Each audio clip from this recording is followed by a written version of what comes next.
નમસ્કાર, spark today ન્યૂઝમાં આપનું સ્વાગત છે। આજવા સરોવરમાંથી છોડાતું જે પાણી વિશ્વામિત્રી નદીમાં આવી રહ્યું છે, હાલ વિશ્વામિત્રી નદીની સપાટી આપ જોઈ શકો છો કે 22 ફૂટ નજીક પહોંચી રહી છે।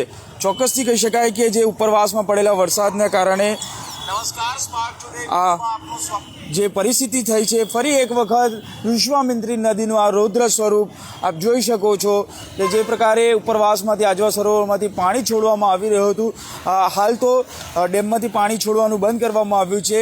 આ નિર્ણય વડોદરા મહાનગરપાલિકા દ્વારા લેવામાં આવ્યો છે, ત્યારે આ પરિસ્થિતિ આપ જુઓ કે 21.50ની આજુબાજુ આ વિશ્વામિત્રી નદી હાલ વહી રહી છે।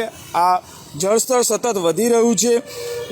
આજે સવારે જ આ ડેમમાંથી પાણી છોડવાનું બંધ કર્યું છે તેવા સમાચાર પણ પ્રાપ્ત થઈ રહ્યા છે। એટલે ત્યારે આપ જુઓ કે જે વિશ્વામિત્રી નદીનું રૌદ્ર સ્વરૂપ છે, એ રૌદ્ર સ્વરૂપ આપ જુઓ કે જે પગથિયા છે વિશ્વામિત્રી યવતેશ્વર ઘાટના, એ ઘાટના પગથિયા પણ હાલ કહી શકાય કે ડૂબી ગયા છે। જે પ્રકારે 22 ફૂટ પહોંચશે એટલે તંત્ર એલર્ટ પર આવશે, પરંતુ આપ જુઓ કે જે પ્રકારે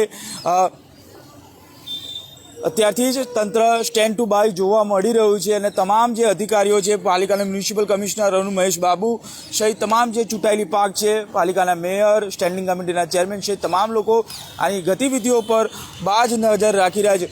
જે પ્રકારે ઉપરવાસમાં હાલ તો વરસાદ નથી તેવા પણ સમાચાર મળી રહ્યા છે, પરંતુ જો આગાહી જે હવામાન વિભાગે કરી છે અને આગાહીના ભાગરૂપે સતત મેઘરાજા જો વરસે તો ફરી એક વખત વડોદરાના માથે જે પૂરનું સંકટ છે એ ચોક્કસથી આવી શકશે। આપ જુઓ કે પરિસ્થિતિ જે અહીંયા જોવા મળી રહી છે વિશ્વામિત્રી નદીની, હાલ જે પ્રકારે આજવા સરોવરમાંથી પાણી છોડવાનું છે તે બંધ કરવામાં આવ્યું છે અને કહી શકાય કે જે ઉપરવાસમાં પડેલા વરસાદના કારણે આ સતત મેઘમહેર થતાં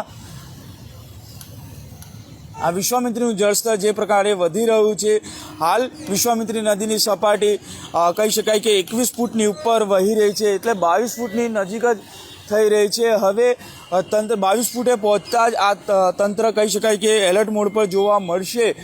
તમામ જે નીચાણવાળા વિસ્તારો છે તેઓને સાવચેત રહેવાની પણ સૂચના આપવામાં આવશે। ત્યારે ગઈકાલે પણ આપણે જોયું કે કોટેશ્વર ગામના લોકોને જે કાશારા રેસિડેન્સીસ હોય કે પછી સમૃદ્ધિ રેસિડેન્સી, તમામ લોકોને સૂચના આપવામાં આવી હતી અને સલામત સ્થળે અથવા તો કોઈના પરિવારજનના સ્થળે ખસેડવાના પણ પ્રયત્નો હાથ ધરવા માટેની જે સૂચના આપવામાં આવી હતી।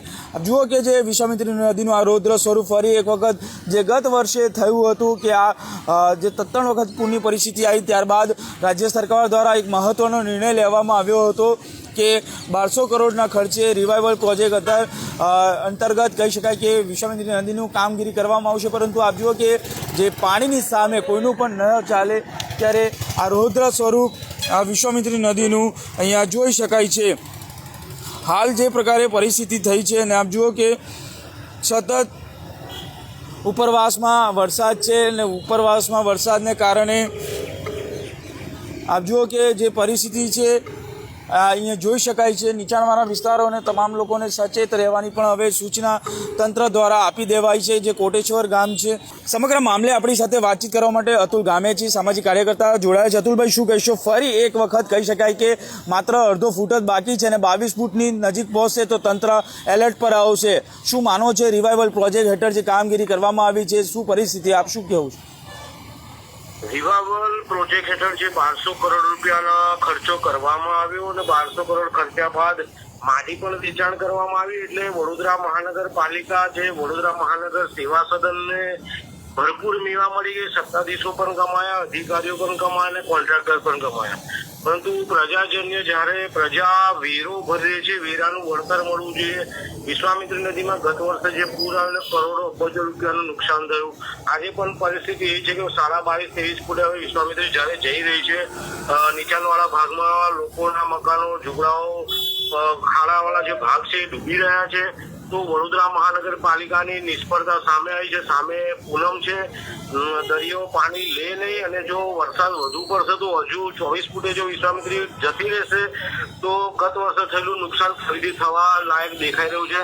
સીધે સીધું કહી શકાય કે જે રીતના કમિશનર સાહેબ ને મેયર તમામ લોકો ખાલી વિઝિટ કરશે, વિઝિટ અત્યારે નથી કરવાની, જે તે સમયે વિશ્વામિત્રી નદીને પહોળી કરી સાથે ઊંડી કરવાની હતી ને ઊંડી પણ નહીં કરી, સાથે આગળ ઢાઢરનો ભાગ પણ જે છે ઊંચાઈ વાળો ભાગ છે, એટલે અહીંયાથી પાણી જતા વાર લાગશે. અને જો દરિયો પાણી નહીં સ્વીકારે બપોર પછી 3 વાગ્યા પછી, અને જો વરસાદ વરસી ગયો ઉપરવાસમાં વડોદરા શહેર કે આજુબાજુ જિલ્લામાં, તો વરસાદ પડવાથી નદીની સપાટી વધી શકે છે અને નુકસાન થઈ શકે છે. કેટલાય ગામો પણ વિહોણા થઈ ગયા છે. મહીસાગર નદી પણ એક બાજુ ફૂલ જાય છે, નર્મદા પણ છે ને ઢાઢર નદી પણ અવિરત પાણી બધે ભરાયેલા છે. જો દરિયો બપોર પછી પાણી નહીં લઈને પાણી પાછું ફેંકશે તો લાગી શકે છે વડોદરામાં ફરીથી પૂરના એધાણ દેખાડે છે. તંત્રએ બધી રીતે સજાગ રહેવું પડશે અને જનતાએ પણ સજાગ રહેવું પડશે. સાવચેતીના પગલા જે ભરવાના છે જનતાએ હવે જાતે ભરવા પડશે, કેમ કે એક વખત ચેરમેન સાહેબે કીધેલું કે દોરડું ને ટ્યુબ ને ટાયર બધું વસાઈ લેજો, એટલે ક્યાંક પાછું આપણે દોરડા ને ટાયર ટ્યુબો શોધવા ના જવું પડે, બેટરી શોધવા ના જવું પડે. એટલે જનતાએ સજાગ રહેવું પડશે. વડોદરા મહાનગરપાલિકા પર કોઈ જ ભરોસો રાખવા જેવો નથી, કેમ કે જે કામ જે પ્રમાણે કરવું જોઈએ કર્યું નથી. ફક્ત બધા ભ્રષ્ટાચારમાં હાથ ખરડાયા છે, માટી પણ વેચાઈ ગઈ છે, અને જે નાણાં હતા 1200 કરોડ રૂપિયા વાપર્યા છે એ પણ ક્યાંક ભ્રષ્ટાચારમાં ઓળિયા થઈ ગયા છે. કારણ કે આનો હિસાબ વડોદરા મહાનગરપાલિકા જાતે મૂકવાનો હોય કે 1200 કરોડ અમે ક્યાં વાપર્યા છે, કેવી રીતે વાપર્યા છે, માટી ક્યાં વેચી છે. પરંતુ ક્યાંક વડોદરા શહેરને ઉલટા ચશ્મા પહેરાઈને હાલ વડોદરા શહેરની સ્થિતિ ગંભીર બપોર પછી થશે તેવું દેખાઈ રહ્યું છે. અને જો પાણી દરિયો નહીં લે તો પરિસ્થિતિ ગંભીર સર્જાશે અને વરસાદ પડશે તો પણ ગંભીરતા વડોદરા શહેર માટે છે. બિલકુલ અતુલભાઈ, સવાલ જે પ્રકારે ઉપરવાસમાં ભગવાન ન કરે ફરી એક વખત વડોદરાના માથે પરિસ્થિતિ એવી ના આવે ગત વર્ષે, પરંતુ આપ જુઓ કે અત્યારે વિશ્વામિત્રી નદીની સપાટી 22 ફૂટ નજીક પહોંચી છે. આજવામાંથી પાણી છોડવાનું બંધ કર્યું છે, પરંતુ જો ઉપરવાસમાં પાણી રહ્યું તો ઉપરવાસનું પાણી આવી શકે છે, તો પછી તંત્ર શું કરશે, શું માનવું છે? જે રીતના ઉપરવાસમાં પાણી અત્યારે આજવાસરોનું બંધ કર્યું છે, ઉપરવાસમાં વરસાદ પડે તો પાણી છોડવું તો પડશે એમને, ગમે તે રીતે આજે નહીં તો કાલ સવારે છોડવું પડશે. પરંતુ આજની પરિસ્થિતિમાં જો ઉપરવાસમાં વરસાદ પડી જાય અને તો બીજા કોઈ પણ વેથી પણ પાણી આવી શકે છે. અને વડોદરા શહેર જિલ્લામાં પણ વરસાદ જો ધોધમાર પડે તો વિશ્વામિત્રી નદીમાં સીધું પાણી આવવાનું છે.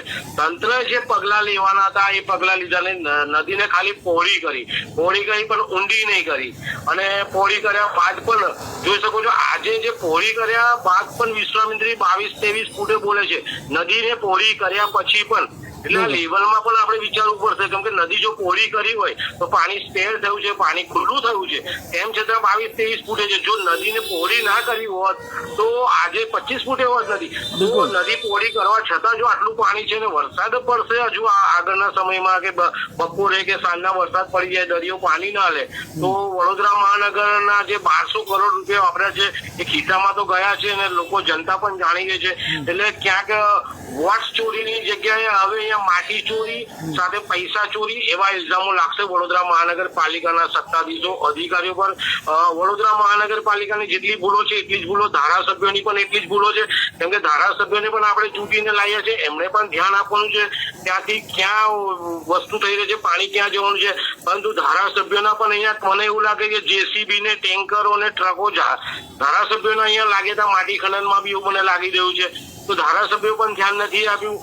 30 વર્ષથી શાસન છે, સાંસદે પણ ધ્યાન નથી આપ્યું. 30 વર્ષનું શાસન છે, એટલે વડોદરા શહેરને 30 વર્ષના શાસનમાં એક પવિત્ર વિશ્વામિત્રી નદીને શુદ્ધ પણ નથી કરી શક્યા અને વડોદરા શહેરની જનતાને વિશ્વામિત્રી નદીના પૂરથી બચાવી પણ નહીં શક્યા. એટલે ક્યાંક વડોદરા મહાનગરપાલિકાની ભૂલો વડોદરા શહેરની જનતાને નડશે અને આટલા વર્ષથી જે વેરો ભર્યો છે વેરાનું વળતર નહીં મળ્યું, પરંતુ કળતર દર વર્ષે મળે છે અને અનેક રીતે મળે છે. પ્રાથમિક સુવિધાઓ પણ નથી મળતી. એટલે કહેવાનો મતલબ એ છે કે વડોદરા મહાનગરપાલિકાના સત્તાધીશો 30 વર્ષમાં સુધર્યા નથી, હવે સુધરી જવું જોઈએ.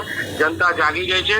જે રીતે વોટ ચોરીનું આવ્યું છે હવે માટી ચોરીનું આવશે અને ભ્રષ્ટાચાર કરવાનું પણ વડોદરા મહાનગરપાલિકાના માથે આવશે. બિલકુલ આભાર અમારી સાથે જોડવા મળતા. તો આ હતા સામાજિક કાર્યકર અતુલભાઈ ગામેજી. તેઓ સ્પષ્ટ કહી રહ્યા છે કે હવે વડોદરા મહાનગરપાલિકા પર જે ગંભીર પ્રકારના આક્ષેપો લાગશે, પરંતુ આપ જુઓ કે વડોદરા મહાનગરપાલિકાની જો વાત કરીએ અને તેમાં પણ પૂરની પરિસ્થિતિની જો વાત કરીએ તો એક બાજુ મહીસાગર નદી પણ કહી શકાય કે ફૂલ જઈ રહી છે, તો બીજી બાજુ ઢાઢર નદી પણ ફૂલ જઈ રહી છે. ત્યારે જે નર્મદા નદી પણ એ જ પ્રકારે વહી રહી છે. એટલે તમામ આજુબાજુના ગામો જે નદી કાંઠાના ગામોને છે કે એલર્ટ કરવામાં આવ્યા છે, પરંતુ વિશ્વામિત્રી નદી જો આ નદી ઢાઢર નદીને ભળી રહ્યું છે તો વિશ્વામિત્રી નદીનું પાણી નથી લે, કારણ કે જે વિશ્વામિત્રી નદીનું દાદરમાં જાય છે અને દાદરથી દરિયામાં જઈ રહ્યું છે, તો પરંતુ દાદર નદી ફૂલ જઈ રહી છે. એટલે ચોક્કસથી વડોદરા માટે જે પૂરનું સંકટ છે તોડાઈ રહ્યું છે. તંત્ર હવે 22 ફૂટે જ્યારે આ નદી જશે ત્યારથી જ એક્શનમાં આવી જશે. તમામ જે નીચાણવાળા વિસ્તારો છે એ વિસ્તારોને સચેત રહેવાની પણ સૂચના આપવામાં આવશે. કેમેરામેન નિહાની સાથે Surat Solanki, spark today news, Vadodara.